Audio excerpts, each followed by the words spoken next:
The thoughts, views, and comments expressed by the hosts, guests, and callers on Beyond the Headlines are not necessarily those of management, ownership, or production unit of the Verizon Media Group.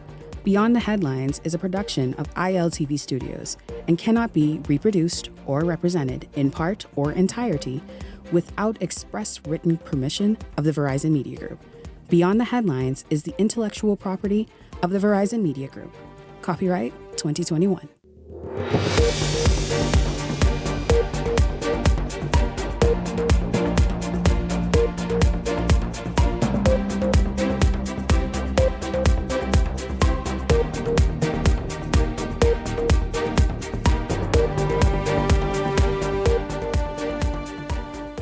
Coming up tonight, all eyes on the Nassau Streets Court this afternoon as former Chief Superintendent Michael Johnson, attorney Bjorn Ferguson, and former police officer D'Angelo Roll were all arraigned. While this case is played out in the public sphere for months, we take a closer look at the charges. Well, stop making us pay more fines. That from opposition leader Michael Pintard, who says the government is saddling Bahamians with even more fees at the start of the new year. Now, the reason he said it is what's causing debate tonight. The Hot Topics panel weighs in. And tonight, F&M Chairman Dr. Dwayne Sands is here. The big question for him, who are the people who received a tap on the shoulder to run on the F&M's ticket in the 2026 general election? Sands says he knows. Will he tell us? It's all straight ahead tonight. This is Beyond the Headlines. Good evening. I'm Shanique Miller. It's great to have you along this evening. A former high-ranking police officer, a police sergeant, and a noted attorney were all charged in the magistrate's court today following a lengthy investigation that put them at the center of the death of a noted gang leader. It was explosive voice notes that revealed the quid pro quo arrangement following a multi-million-dollar heist at the Lyndon Pindling International Airport. Now, Jose Etienne has been following the court proceedings all day and joins me live in studio with the latest. Jose, good evening to you. What was the mood like in court today? Well, first of all, good evening, Shanique. Well, it was really a grueling experience at the court. For us reporters, you could imagine this is a story we've been chasing since last year, July, a story that caught the nation's attention. Here it is, a now former police official. He was former head of the Criminal Investigations Department, allegedly colluding with an alleged gang leader as it relates to orchestrating some sort of deal that the criminal in question would have received, as well as the police official. Today, 6 months later, we saw not just the police officer in question, but an attorney, Bjorn Ferguson, a prominent defense attorney, along with another police officer who finds himself on the wrong side of the law a second time in recent weeks. Let's go back to today, right? It was, again, as I said, a grueling experience where we were expecting that arraignment to happen at 2 p.m. It didn't happen until 3 hours later, after 5 p.m. That's when court proceedings were underway. Of course, as you would expect, the courtroom was packed with supporters of the defendants, as well as court officials who were simply spectating, onlookers who wanted to know what would be the findings from today's arraignment, as the three defendants were flanked by each other as they stood before Chief Magistrate Roberto Reckley. The bulk of the charges were levied against former head of the Criminal Investigations Department, Michael Johnson. He was 4 charges were levied against him. The first one being conspiracy to commit bribery. Of course, it's being alleged that Johnson conspired with his co-accused, Bjorn Ferguson, as well as the murdered gang leader, Michael Fox Jr., to commit bribery. Of course, let's also keep in mind that the charges today were sparked as a result of an investigation that stemmed from some explosive voice notes that were leaked in the public domain in July of last year. The content of those voice notes capture what appears to be conversations between Johnson, Bjorn Ferguson, and an alleged gang leader, Michael Fox Jr., as it relates to giving Fox Jr. immunity for the role he played in a $1 million heist that occurred in country in 2023, November, that is. It is alleged that Fox Jr. was one of the suspects and he was seeking immunity, and it is believed that in exchange for that immunity, Johnson and Ferguson would have gotten thousands of dollars in return as bribe payments. So, as it relates to charge number 1, conspiracy to commit bribery. Charge number 2, against Johnson in particular, he was accused of stealing. Authorities say he stole $90,000 from one of the other suspects, who was said to be the last man standing. Stealing? Yes, That's stealing. He was accused of stealing $90,000 that is said to be proceeds from that major theft crime. Let's also keep into consideration that according to officials, $1,400,000 $475,000 were stolen from that major theft, were stolen as a result of that money heist in November 2023. It is alleged that Johnson stole those funds from another suspect who is said to be the last man standing. Well, Jose, what do you mean by the last man standing? According to authorities, and as we probe that investigation, we see a number of individuals, a number of suspects were accused and connected to that crime. Right. 3 of them have since been murdered in similar fashion last year. The first one was murdered in January. Dino Smith alongside an alleged innocent individual. They were shot and killed in broad daylight on Prince Charles Drive. Dino Smith, that's in January. In May, months later, we saw Michael Fox Jr., the person who was alleged to be speaking with two of the defendants in those voice notes. He was killed, shot and killed, similar fashion, in May 6th to be exact. I was on that murder scene. And then months later, we saw in July, Oral Roberts, another suspect involved with that heist. He was killed in broad daylight, steps away from his home in similar fashion. So here it is. Akil Holmes is said to be the last man standing. Right? He was supposed to appear in court. We never got an update on that arraignment. But again, according to charge number 2, Johnson stole $90,000 from Akil Holmes. And according to charge number 3, he dishonestly received, well, the exact name of the charge is receiving. The courts allege that Johnson dishonestly received those $90,000 from his co-accused, D'Angelo Roll, that's his name, another police officer who is being accused of facilitating the acts of crime. On the screen, by the way, Jose. We see the images of the persons you're describing. Certainly. So that's Bajon Ferguson. That's the attorney in question. What you're looking at is B-roll footage from a murder scene where Michael Fox Jr. was killed. Again, we see Michael Johnson in the background as Chief Superintendent Kristen Skippings addressed media. And so those are the persons who, again, are being implicated in this major situation. Again, we know all of the charges, just about all the charges levied against the 3 defendants stem from that major theft crime in November of 2023. So again, let's go back to the charges levied against Johnson: conspiracy to commit bribery, stealing, and dishonestly receiving. The 4th charge levied against Johnson was accessory after the fact. They say he, of course, by using his position, etc., being a public servant, he strategically enabled Michael Fox Jr. to evade being held accountable and being able to be brought before the law as a result of knowing that Michael Fox Jr. was one of the suspects who stole those thousands of dollars from that major theft crime. Let's move on to Ferguson. Bajon Ferguson, again, a prominent defense attorney. I know residents were up in arms about us withholding his name. Of course, we were simply waiting on his name to finally be disclosed officially. Yes. Again, the Bar Association never spoke. We know the police force acknowledged that Johnson could very well be one of the persons in those voice notes. No official organization, no authoritative voice spoke on Bajon Ferguson as to whether or not he could be the person. And so we wanted to exercise due diligence. We wanted to exercise our discretion. And so we waited until the matter was brought before the courts. Again, we know he appeared there today and he was charged with accessory after the fact. He was simply charged with that single count. And again, it's being alleged that he helped Michael Fox Jr. to avoid process as it relates to that major theft crime. And let's go on to D'Angelo Roll. He was accused of abetment. And of course, they say he aided and abetted Michael Johnson, who received that $90,000 unlawfully. Again, he was accused of dishonestly receiving those funds. Now, let's put a pause on Roll. Right here, it is another police officer being accused of a serious crime, and this is the second time. Here it is. Roll is being found on the wrong side of the law in just a matter of weeks.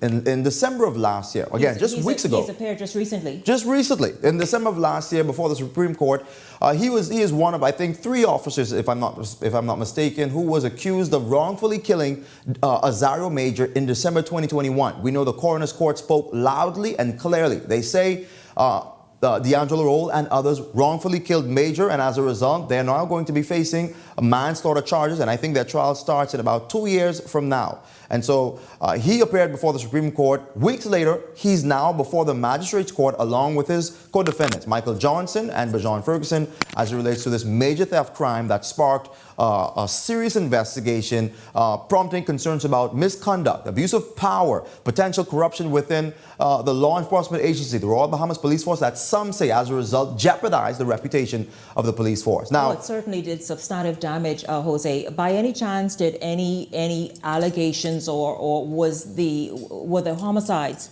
that you mentioned and referred to, were they mentioned today during the arraignment? They were not mentioned, but of course we know one of the names of one of the individuals who was murdered. His name was mentioned throughout court proceedings. His name was stamped throughout the dockets because, again, it is alleged that as a result of the crimes levied against some of the defendants, it is believed that the defendants were colluding, were conspiring with that murder victim, right? An alleged gang leader. He is said to be, the former alleged gang leader of the Fox Hill Outlaws criminal organization that is obviously based in the Fox Hill community. He was shot and killed on May 6th. That was a Monday morning, shortly after 7 a.m. Again, I was on that scene, so I could tell you that was a serious scene. I recall shortly thereafter, his father expressed concerns that his son's killing was as a direct result of corruption. Shortly thereafter, we saw these explosive voice notes spark what ended up to become a major corruption controversy as it relates to the police force. As it relates to the other murders. And I want to ask you, Jose, also, I understand the defendants came armed with some heavy hitters in terms of legal representation. Yeah, so, you said it best, right? So let's start with Johnson. His legal representative was Ducille, Mr. Ducille. I know he was one of two persons representing Johnson as it relates to Bajon Ferguson. He has Damian Gomez representing him, Damian Gomez and another individual. Damian Gomez did not appear in court today, but he was represented in the interim by Ian Cargill, who was also said to be a force to be reckoned with in the legal community. And D'Angelo Roll, I was made to understand his legal representative is someone whose surname is Maynard. I can't recall the exact name of that legal counsel, but those are the individuals said to be heavy hitters representing these individuals who are at the center of some major allegations that again have stained the reputation of the Royal Bahamas Police Force. We see as a result of that, resulting in a shakeup in the leadership of the Royal Bahamas Police Force that resulted in former Commissioner Clayton Fernandez stepping down, that making way for history. Here it is, we see the country's first female police commissioner, Shanta Knowles, now taking over the reins of the Royal Bahamas Police Force. And just days after she was sworn in as police commissioner, we see these individuals being brought to the magistrate's court. Now, we know that I believe it was December of last year, Commissioner Fernandez did say that authorities kept their promise in wrapping up the investigation by the end of year. That was their timeline. They were true to their timeline, and he did say that from there, the Director of Public Prosecutions, Cordell Frazier, would be the next person to say what would happen next as to whether or not charges would be levied. We were waiting on her to say what was going to happen. We did not hear from her. All we saw was speculation on social media that Michael Johnson, Bajon Ferguson, etc., would be arraigned. And so we hastened to the magistrate's court to find out as to whether that would happen, because again, we were waiting on some information from the DPP. Is it unusual I know that you all expected the arraignment to happen around 2, which is a usual time. Right. What's not usual is that the proceedings actually happened after 5. Was the media surprised at that? Of course, because again, we were told initially that at 2 p.m. 2 p.m. came and gone. Nothing happened.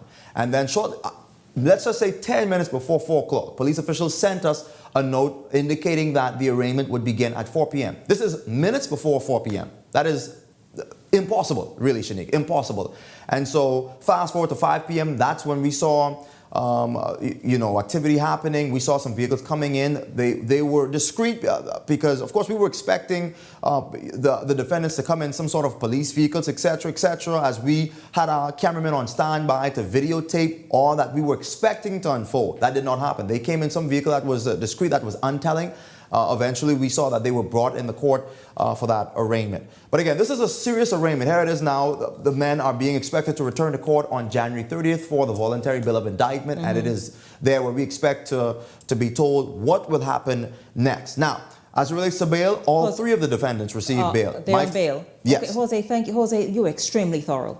I mean, so detailed. I thank you very much because you've been really at the courts on Nassau Street all day. And thank you very much for even sticking around here this evening to inform the Beyond the Headlines audience. Many of you have been following this all day. And Jose, of course, we saw many of the social media comments about trying to perhaps cloak 1 or 2 of the defendants. No, again, as Jose explained, we were waiting for the names to officially be released so that we can put it out there and call it. But Jose, I thank you very much for such an incredible job.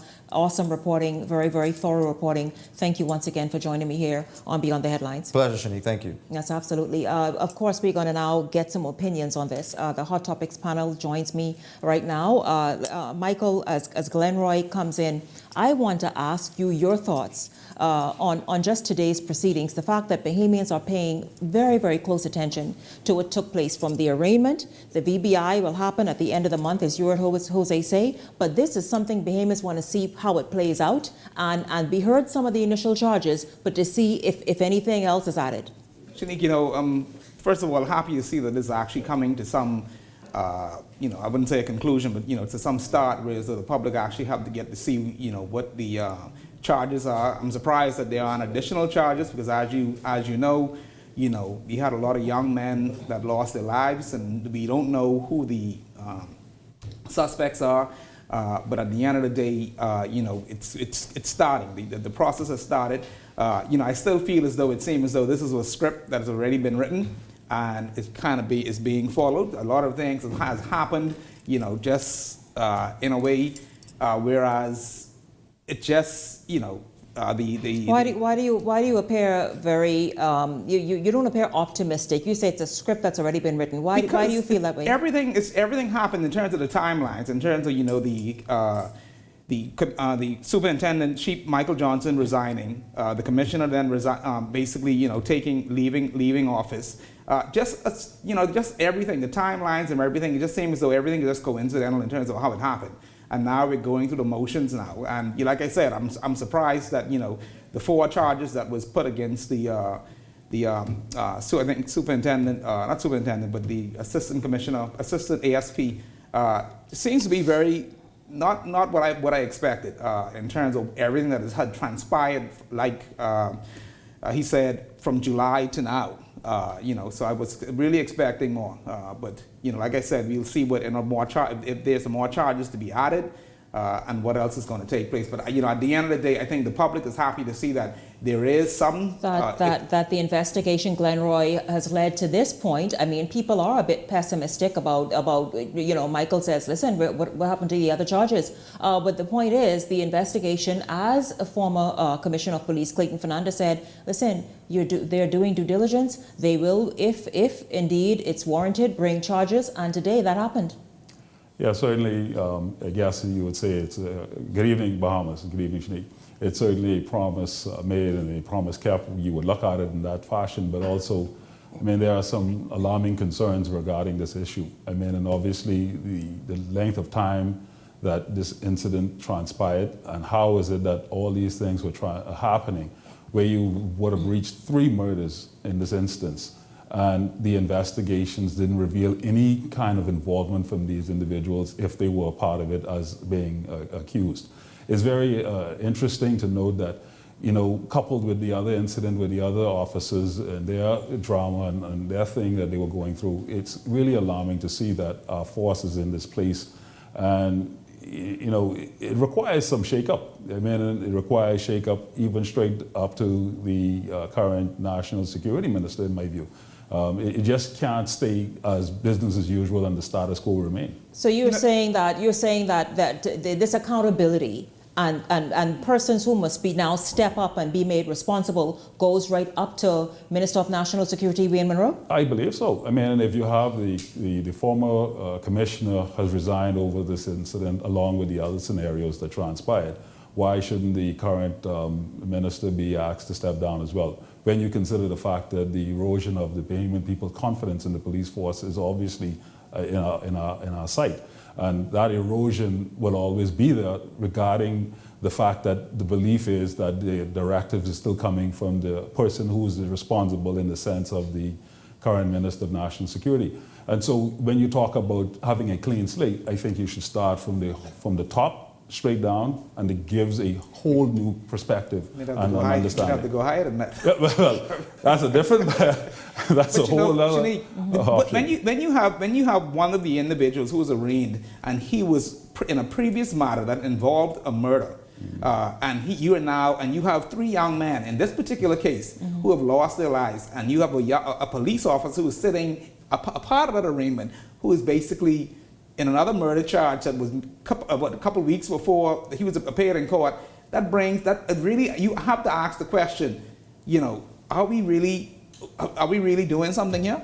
I mean, what kind of behaviors these individuals were a part of? I mean, you tell me nobody saw that there's something awry going on with these individuals, seemingly that they have been caught up in one have been caught up in 2 incidents, and the fact that there seems to be a level of lawlessness within the force. I mean, somebody had to pick up on that. If we have a strong investigative community in the police force and we have an eye on the pulse or a finger on the pulse situation going on, why is it that this incident, and again coupled with the other incidents, have not been seen? I mean, and what kind of stuff we got going on? So what other kind of things that have not been revealed? In addition to that, we have junior officers who participated in this scenario. So you tell me that those junior officers weren't in communication with one of their peers to say this is what we're dealing with and all this other stuff? This thing goes far greater than we think, and there's much more people, I believe, involved. You heard Commissioner now of Police Shanta Knowles vow to get rid of the bad apples, as she termed it. Your thoughts on exactly what's ahead for her? I think it's a lot. I mean, there's a lot of work to be done. I mean, we can see what's transpired today. We've seen what transpired over last year. There's a lot of things to be done in the police force. There's some other things that I've heard of. Even just amongst what we would so-called law authority. Between yesterday and today. So which tells me, we have a system of corruption.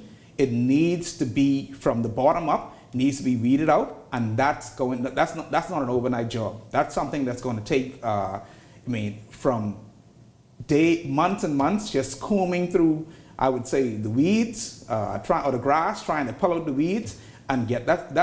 She has a lot of work cut out for her. I mean, and if you look at that, I mean, this is the Royal Bahamas Police Force.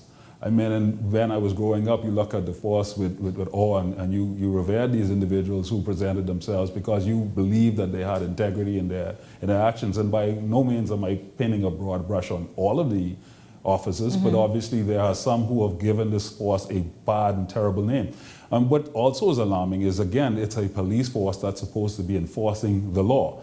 But if it's been so prevalent as we have seen in this instance, in just the police force, how many other government agencies who are supposed to be carrying out law enforcement is in the same fashion? So there needs to be a complete overhauling in every sphere of our judicial and law enforcement agencies, and it needs to start today. But that's again the reason why I believe that if we had a minister who was not stained with this whole situation, this will give a new mandate to give the Bahamian people the impression that this whole matter has been taken seriously. No matter what has been saying or what is being said to date, the opinion is that the current minister and those who are under him needs to be removed. Now, opinions on the new fees for those who violate traffic laws have been simmering just beneath the surface for a matter of weeks now. As of this month, the government, you guys, what's up? We going to a break?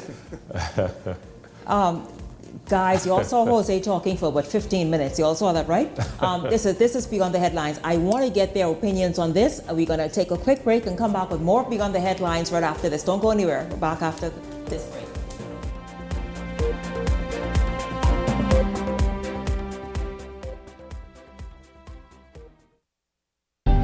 Cancer Treatment Centers of America is now City of Hope, creating one of the leading cancer care and research networks from coast to coast, providing more of what you need. More locations means more care closer to home. More specialists means more expertise. More research means more breakthroughs. More advancements means more treatment options. And more options means more hope. Call now to get more of the care you need. On the river of life, where the open waters meet, we are all free to seek our own path. For some, it is a journey to the edge. For others, it's a pursuit of a mind at peace, distilling precious memories as we float where the tide takes us. It can be expeditions of one or relentless pursuits of what eludes us. It matters not. If you hunt, if you gather, There is a personal journey to find where you need to go, to outrun any ticking clock. Through decades, wave after wave of passing time, Sea-Doo has remained here, making each ride a story. Because life is unscripted, it's as open as the water. You can decide on the ride of your life.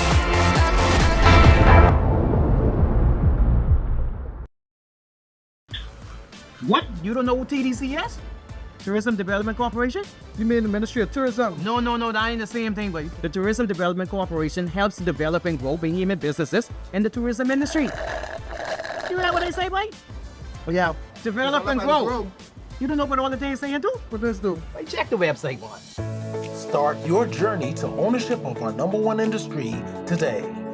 Log on to tdcbahamas.com. Bahamas, are you ready? 2025! Keep the Bible Live Music Group present KB. Boy, you don't know me yet. KB and friends. The Boatman Show. All you Rick and Scrape lovers out there, Saturday, February 1st, Keep the Bible Live Music Group invites you out to enjoy some Bahamian culture with KB and Friends in concert, The Boatman Show. Saturday, February 1st at the Farm, Marshall Road. Can't wait to see you there. The legendary KB and Friends. Gino D. Colin McDonald. Irish Store in the Spank Man. The Falcons, Ancient Man, Mama D. Shine 242 and more. KB and Friends in concert at the Farm, Marshall Road, Saturday, February 1st. Tickets on sale at the Beauty Shack. Low location, General 50, VIP 80. And for the Platinum fans, exclusive skyboxes are available. Gates open at 7 p.m. For more info, call ESC Distributors at 394-0819. Let's keep the Bible alive. This segment of Beyond the Headlines is brought to you by EV Motors. Drive the future with brand new 2024 electric vehicles. EV Motors, powering your journey.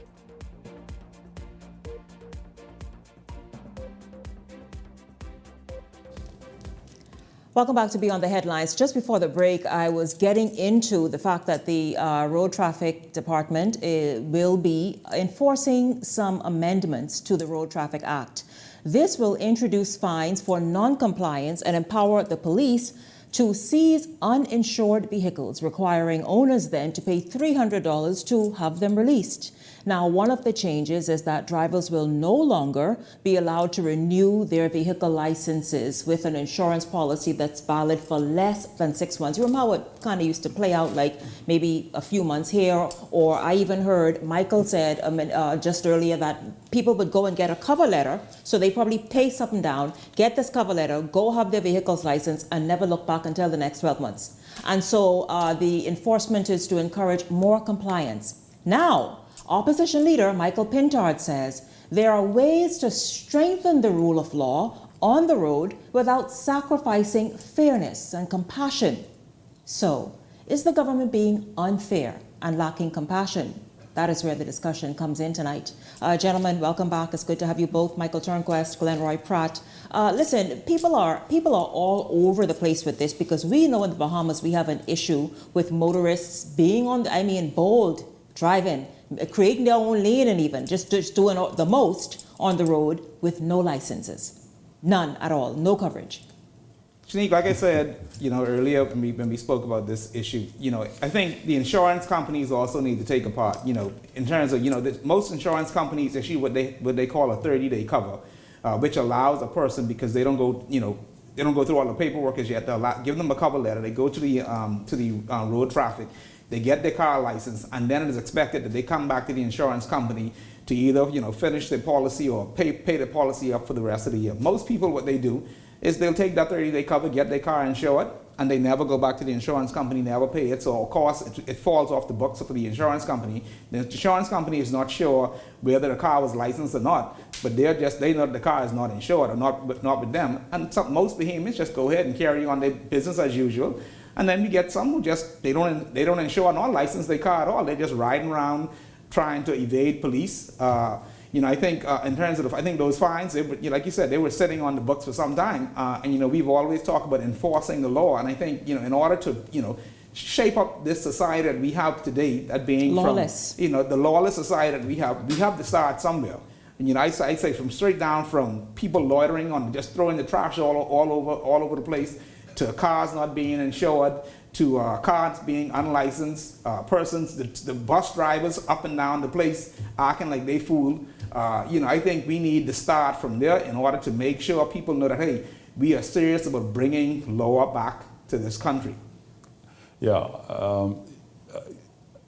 I agree with that we need to bring law back to the country and ensure that people behave themselves. But the reality is that lawbreakers will be lawbreakers, and they don't give a heck of what kind of position you put on them regarding taxation or anything of the sort.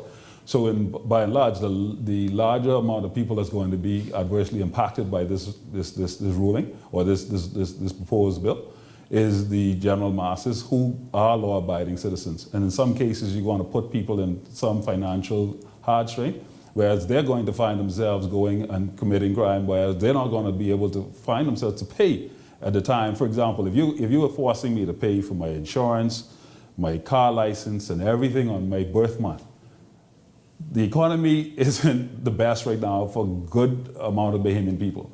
So you're going to force them in a period of time when the economy isn't doing so good, taxation still seemingly high, light bills still high, all the cost of living high, eggs still high, everything's still high, and you're putting this on them at this time. So what are you proposing, Glenroy? Because I'll tell you, yeah, there may be people who will still, they could care less what enforcement the road traffic most department of those people does. have about 500 warrants sitting inside the Yeah. They don't care. So you may say they don't care, care. and what the government trying to do with law-abiding citizens. But what must you do? But listen, the Continue police to breaking know the that law. they are So you there. think No, that's okay, and that's why some of them appeared before court today, whether Yeah. or not the charges were frivolous. sufficient or not. Right, but the point about it is, though, what to do with the people who continue to just ride naked then? Yeah, but listen, there is a law on the books of you driving without license and insurance now, right? Mm-hmm. If they were caught the first time, why haven't they been dealt with?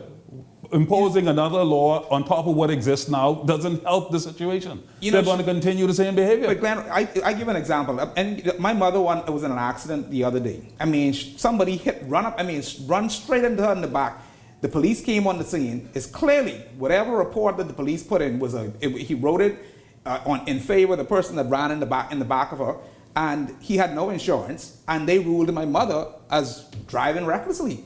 My mother is almost an 80-year-old woman, barely do 20. An 80-year-old woman driving recklessly on the streets, and someone running the back, and someone actually and then ran somebody in the hit her from the back. How does that even make sense? And so when I went up there to collect the police report, I looked at it. I said, this has to be wrong. I said, I was on the scene. I said, who wrote this? Who was the police officer on the scene? I said, because there's no way that my mother's doing 30 miles an hour on an actual straight road, on Marathon Road. Someone ran in the back of, but she's at fault. I said, did the other individual have and what's Beth insurance? saying? No insurance, right? But So your mother is saddled with a bill to go and fix her vehicle. But that's corruption.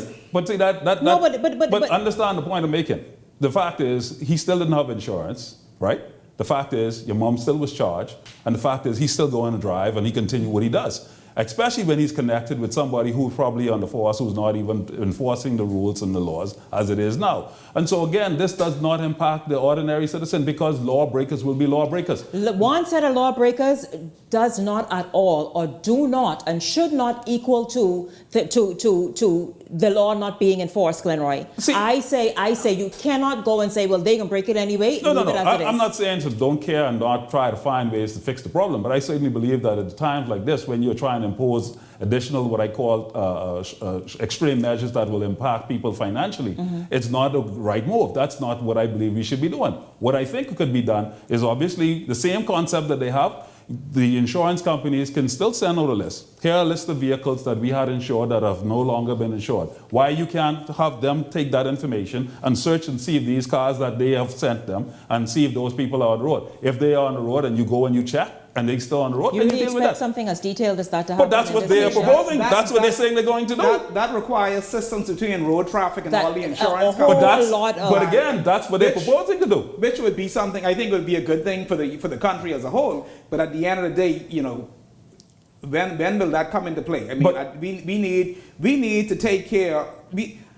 I'm of the belief in terms of the lawlessness needs to stop. At No, I some agree point, with that. We can't continue to just allow people. It does because what But it how does, is that it going puts, to force them to go in and pay here's what for it the does. insurance? Yeah, but it puts a law-abiding No, person that's like why I you said in more debt. Because what you're going to do is have to go and fix your own vehicle I get while all that that, person and I escapes understand and that. goes on. That is the vexing thing. Now, whether or not this is the right solution, well, that's still up for debate. But at Correct. least it's something. Because the people who continue year after year and to smirk in the rest of our faces and put their noses up and drive without license and, like you say, And without I bet you insurance. it's a small amount of people. Maybe road But- traffic. It's a if you- small amount of people. Maybe but road they- traffic say, hey, if you come and bring me a 6-month policy, we give you a thing up for 6 months. So display that whenever the police come and check, they can see, hey, this car is unlicensed. They ain't gonna be able to give you no license plate anyway when And you I don't pay. still- So I you can still still be don't know- riding the road I still don't without know that. why So- we have to go into road traffic every year to renew our licenses when as though we can try put this all online, do it like how South Florida do it, and hey, my stuff is mailed to me in the mail, and They're working I go towards with my that. They're just getting you all to try license your vehicle first. That's My all. car license. My car license. They're working towards Car that. license but no license plate because they can't find them. That part. Oh, boy. Listen, guys, thank you all very, very much. Don't go anywhere because when we come back, F&M Chairman Dr. Dwayne Sands is here. Boy, I have a lot of questions to ask him. Also, many of you are very, very concerned, and rightly so, with this virus that's going around. Not much is being said about it. The Nurses Union spoke about it tonight. You saw, of course, in the Eyewitness News at 7. I'm going to ask him about that as well. This is Beyond the Headlines. We're backward after this.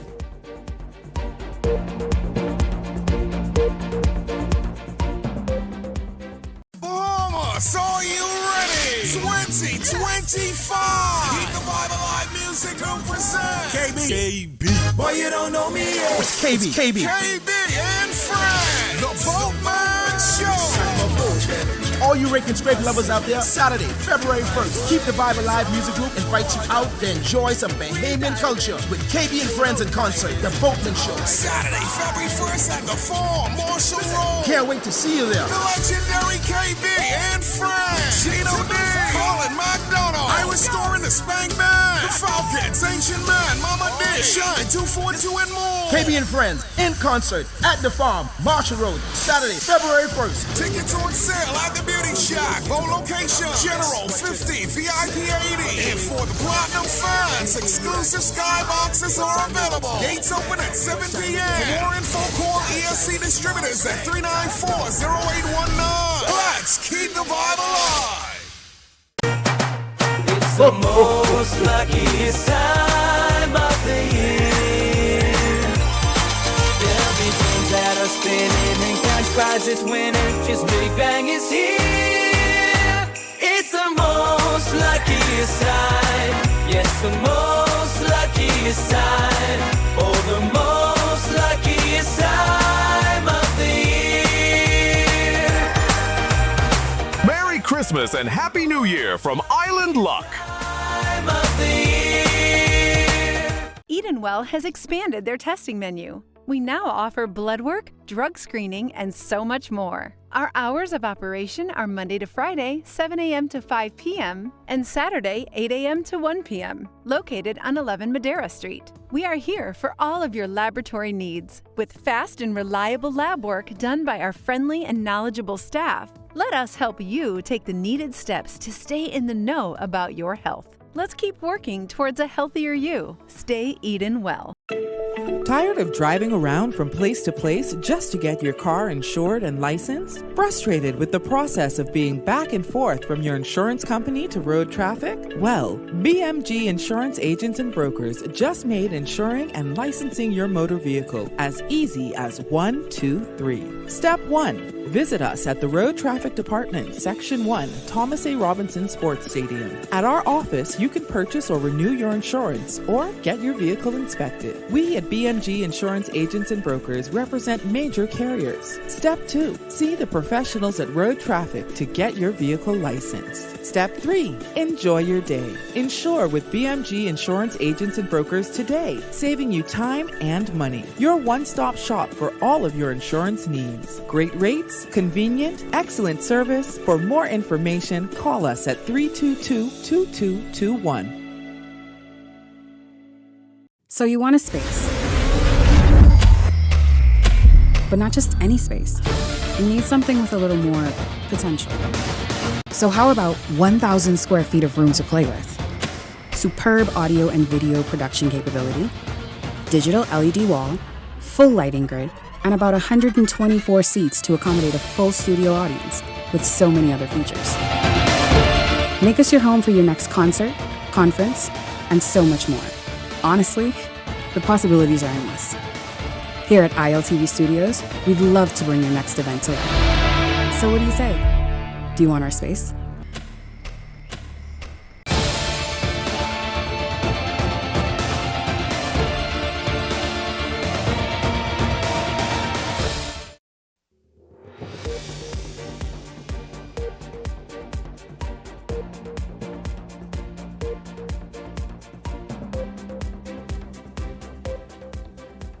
Welcome back to Beyond the Headlines. We're going to jump right in this evening. Joining me is the chairman of the Free National Movement, Dr. Dwayne Sands, who is here to talk about some stuff within the Free National Movement, but I'd like to get his opinion on this big story today. Of course, we know how, Dr. Sands, good evening to you, by the way. Happy New Year. Welcome to the show. Thank you. It's a pleasure to be here. It's good to have you here. We know, of course, the Royal Bahamas Police Force was rocked, off its foundation with the amount of scandals last year. Many senior officers found themselves on the wrong side of the law that they have been sworn to uphold and enforce. We today were waiting for this court appearance. It happened. The arraignment happened. We know that the three individuals, Johnson, Ferguson, and Roll, are now on bail. But people are a bit pessimistic about the charges. Like they were expecting more. Your thoughts on how today played out? I think today was a pretty well choreographed slap on the wrist and what I would call a slap in the face of the Bahamian people. The question of whether or not we would see a fulsome, full-throated investigation, I think, has been answered. And tonight, calling again for commission of inquiry. The Bahamian people want to know, how deep did this go? Who was involved? The only way, I think, after listening to the charges that were presented today, it is clear that we need a commission of inquiry to investigate the Royal Bahamas Police Force. At the same time, let us accept the resignation of the Minister of National Security. You're calling for his resignation? Tomorrow night, the Prime Minister is going to have some victory lap, and I'm sure he is going to speak about all manner of things, okay? We've done this wonderful thing. We've appointed the first female commissioner of police, and congratulations. But we are very concerned about the integrity and the reputation of our armed forces. There's an indictment floating around there. There's still the question of which politician is involved. And if this administration believes that they have done anything to restore public confidence in what is the bedrock of our democracy, they are absolutely wrong. Do you think that this investigation was quite lengthy and intentionally conducted the way it was, in terms of almost like skirting many more obvious issues that people thought would have been answered today, or at least come to the forefront? Given the magnitude, the gravity of the allegations being made, it was very important that whatever came out of this, that the main goal was the restoration of public confidence in the armed forces. We don't have that. Wow, it's still lacking tonight. And so tonight, we call for a commission of inquiry. Dr. Sands, we will obviously watch. They go back to court at the end of the month for a voluntary bill of indictment. Many Bahamians are feeling the way you're feeling in terms of let's just see how fair the process is or appears. And so we will continue to watch that. Let's move on. Let's talk about some politics for a moment. Let's talk about F&M politics. The leader of the Free National Movement, opposition leader Michael Pintard, said at the end of 2024, the country would have known who the candidates are, who will be contesting in the 2026 general election. That's not happened. He has since said he has tapped certain people on the shoulder. You said you've seen the list. Can you give us an idea of who's on the list? I'm the chairman of the Free National Movement, and so certainly we have had a number of persons express an interest and gone through candidate preparation and training and so on and so forth. We have almost 100 people who have expressed an interest, a desire to be the standard bearer for the Free National Movement. And as the Progressive Liberal Party continues in free fall, more people are coming forward. Really? More people, even as of Sunday night, I had another person express an interest to be a standard bearer for the Free National Movement. Sunday gone. Sunday gone. And we expect that many others will identify themselves. So the process has started, and I am sure many people would like to. Let me see the list, man. Show me the list. No, we won't see the list. But the thing is, many people said in 2024 that the Free National Movement really was still stumbling to try and find its footing and to resonate. At the beginning of 2024, where do you think the party stands? If the Free National Movement is stumbling, the Progressive Liberal Party is in free fall. They are collapsing. The wheels have fallen off.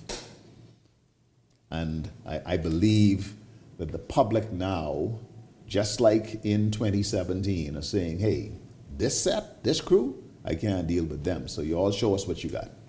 And so what we are basically now doing is adding policy to the politics. So how would you deal with this issue with road traffic? And yes, you can protect the public, but you don't have to be so punitive. You don't have to make people suffer. This administration, because of its policies, have made paupers out of the majority of Bahamians. They've created a cost of living crisis. You can't eat. You can't keep your light on because it's too expensive. Well, we're going to talk about that, Dr. Sands, but I want to ask you before we move on from politics, F&M politics, is Dr. Hubert Minnis, former Prime Minister and former leader, on that list? Will he be getting a nomination? As I said before, he has applied. And, he has applied? Yes, he has. Are you all likely to approve that? Am I likely to divulge this information sitting here in front of you? I say not. It's been said he is not getting a nomination. Call me later and answer that question. Dr. Sands, let's move on. The thing is now, the police really is in trouble. We have a new commissioner of police. Many people are hopeful that this woman comes in with an iron fist and be able to get some things done. She has vowed to root out the bad apples.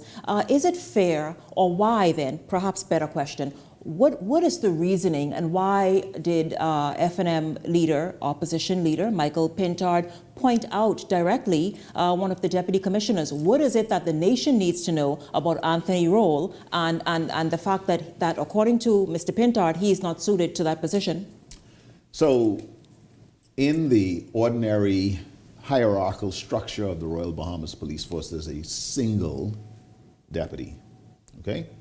You don't have two deputies. And so this is a peculiar scenario. The Progressive Liberal Party has historically made a top-heavy police command structure. I think we had something like 10 or 12 assistant commissioners of police, okay? And you got far too many chiefs and not enough Indians. The commissioner in Great Britain doesn't have as many ACPs and certainly don't have two DCPs, okay? The commissioners of police. Our Constitution says that the Prime Minister will appoint the commissioner after consultation with the Leader of the Opposition. The Leader of the Opposition will not recklessly or capriciously ventilate a non-approval of a recommendation. So if I have some reservations now, I'm going to say I have some reservations. Are these reservations something the nation needs to be wary of and skeptical of? Not necessarily. Do you agree? Do you approve? Is this okay? And if the Leader of the Opposition says, no, I have a serious problem with this individual.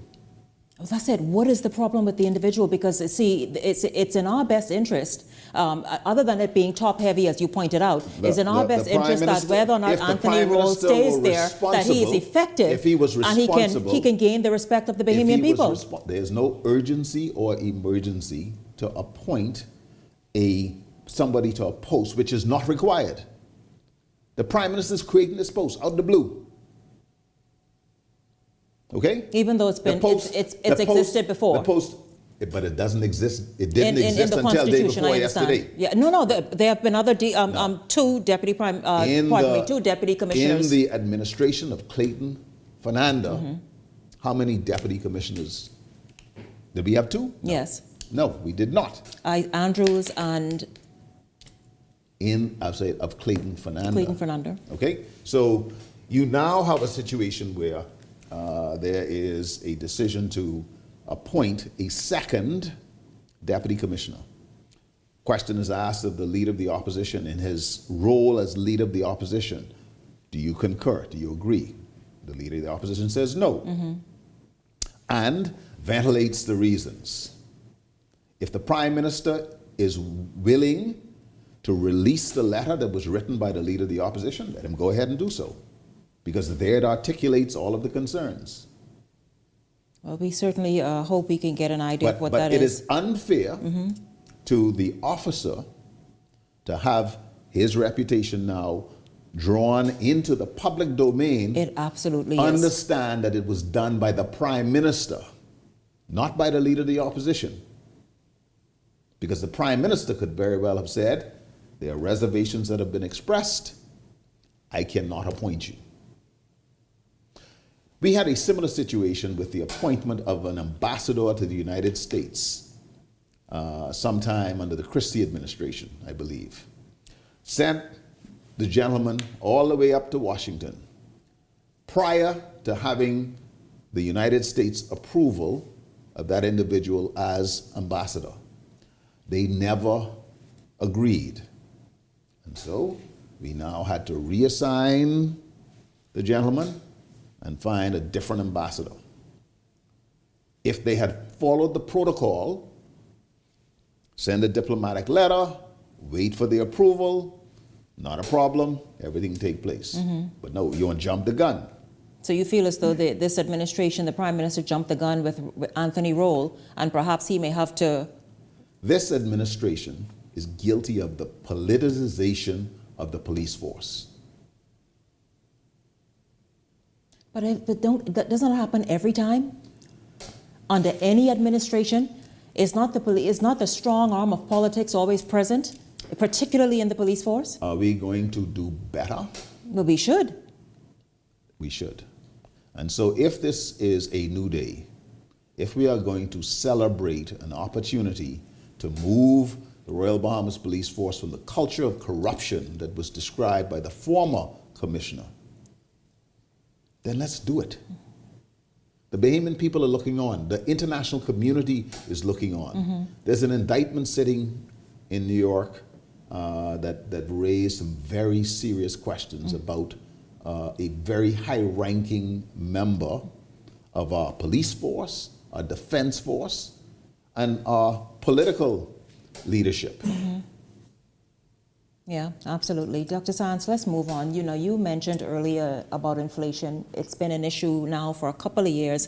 There appears to be no ease in inflation. Persons go to the checkout counter and even more now are getting less items. When you were Minister of Health, and in fact, just a few days ago, you mentioned the fact that the bread basket items and the 10% that's been added creates further burden for hardworking people who earn little or fixed incomes.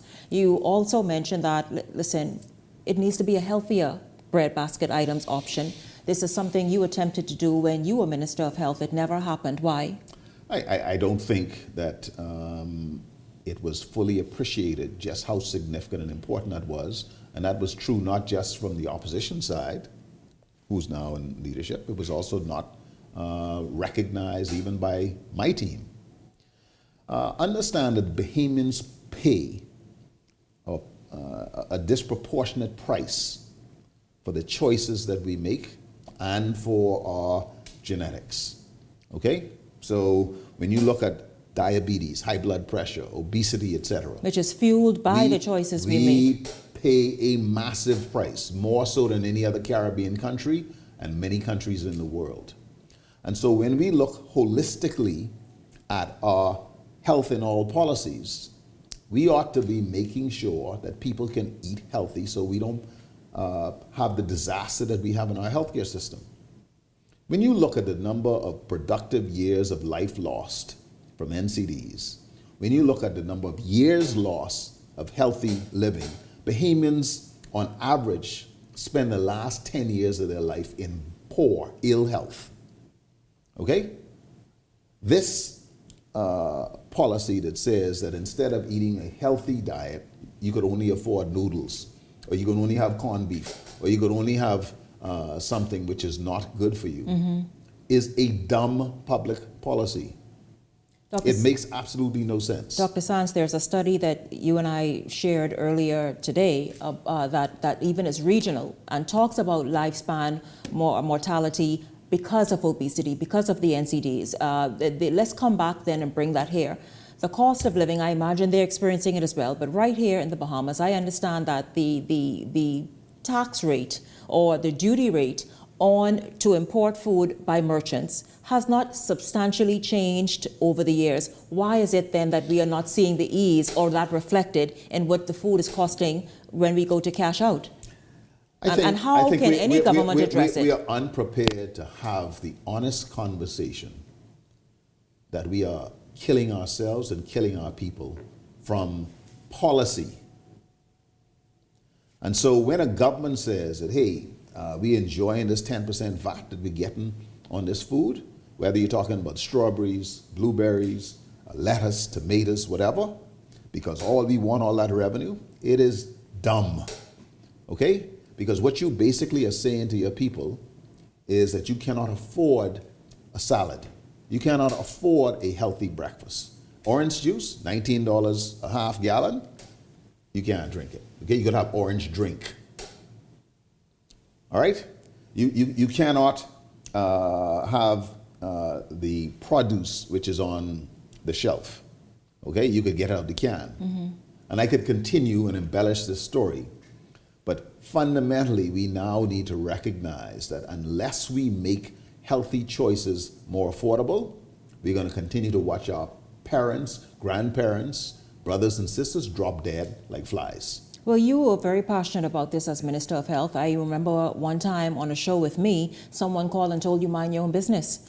So then I say that to say, how do you get Bahamians to buy into that? Because while there is that 10%, and will the F&M remove the 10% of breadbasket items, and not only that, add the broccoli, add the strawberries, add the blueberries to the breadbasket items offering so that it's more affordable. Will you all do that? Removing VAT from breadbasket items, absolutely.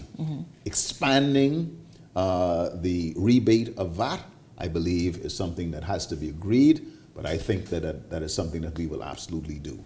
I don't want to make policy on the fly. At the end of the day, I think what we have to do is to look at how government policy impacts health. What people experience in our health system is nothing short of tragic. It is. And so if it's starting at the food store, if it's starting at where you eat, if it's happening because of what's going on in the schools, etc., let's change it. Because we cannot afford to pay for it. In 2007, the first ever international meeting on non-communicable diseases was held in Trinidad. I was there.